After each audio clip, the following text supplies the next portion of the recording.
दोस्तों अॼु असां क्लास 10 जी इंग्लिश में जेको लेसन आहे उहो आहे स्ट्रेंथ यानी क़ौमी ताक़त। उन जे हवाले सां असां डिस्कशन कंदासीं ऐं मूंखे उमेदु आहे त इन 4-5 मिनट जी वीडियो में मतिलबु तव्हांखे लेसन सम्झ में अची वेंदो। त अचो त लेसन खे स्टार्ट कयूं। दोस्तों उन खां पहिरीं जेकॾहिं तव्हां असांजे चैनल ते न्यू आहियो त चैनल खे सब्सक्राइब कजो, वीडियो खे लाइक कजो। ॾिसो तव्हांजे वीडियो खे लाइक करण या सब्सक्राइब करण सां तव्हांजो कुझु बि नुक़सानु नथो थिए, पर जेके यूट्यूबर्स जेके असां जहिड़ा आहिनि उन्हनि जी हौसला अफ़ज़ाई थी वञे थी हली।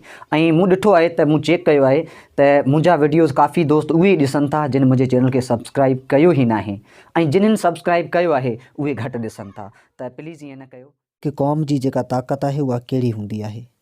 This poem is written by Ralph Waldo Emerson. ही जेका पोइम आहे जेका राल्फ वाल्डो एमरसन जो लिखियलु आहे, जंहिंजी ज़िंदगी जो सिलसिलो 1803 खां यानी 1803 धारे पैदा थिए थो, 1882 धारे गुज़ारे वञे थो।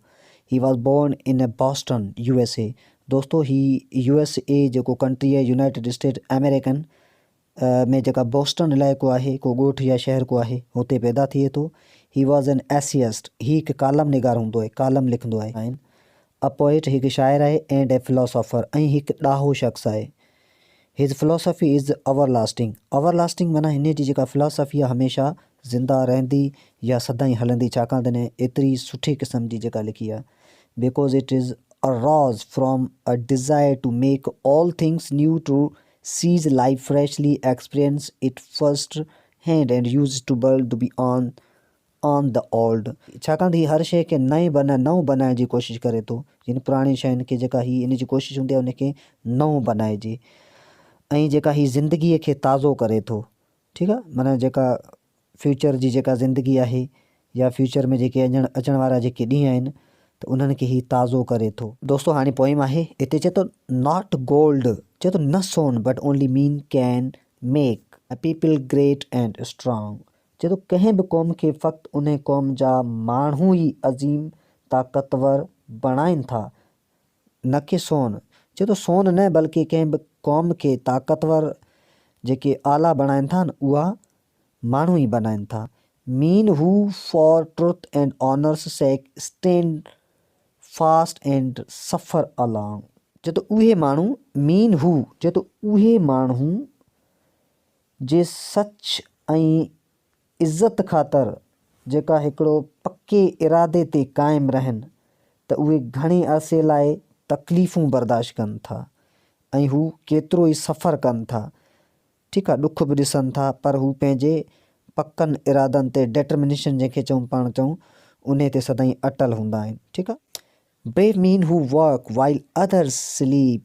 चए थो उहे बहादुर माण्हू जेके महिनत कनि था उन वक़्तु जॾहिं ॿिया ग़फ़लत जी निंड में सुतल हूंदा आहिनि।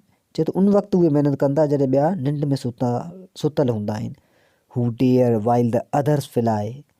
उहे अफ़राद जेके हर जोखे जो मुक़ाबिलो कनि था।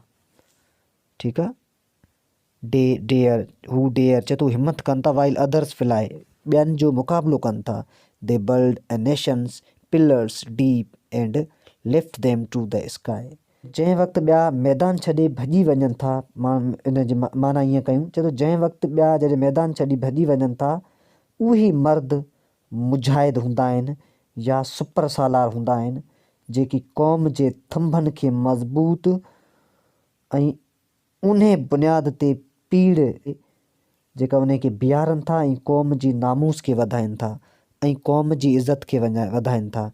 दोस्तों होपफुली तव्हांखे हीअ लेसन सम्झ में आयो हूंदो। क्लास 9 ऐं क्लास 10 जी इंग्लिश जा लेसन टोटली मूं यूट्यूब ते अपलोड कया आहिनि ऐं बाक़ी रहनि था पिया, उन्हनि खे इनशाला जल्द अज़ जल्द मां तव्हां ॾे अपलोड कंदुसि। त जेकॾहिं तव्हां चैनल ते न्यू आहियो त प्लीज़ चैनल खे सब्सक्राइब कयो, वीडियो खे लाइक कयो, पंहिंजे दोस्त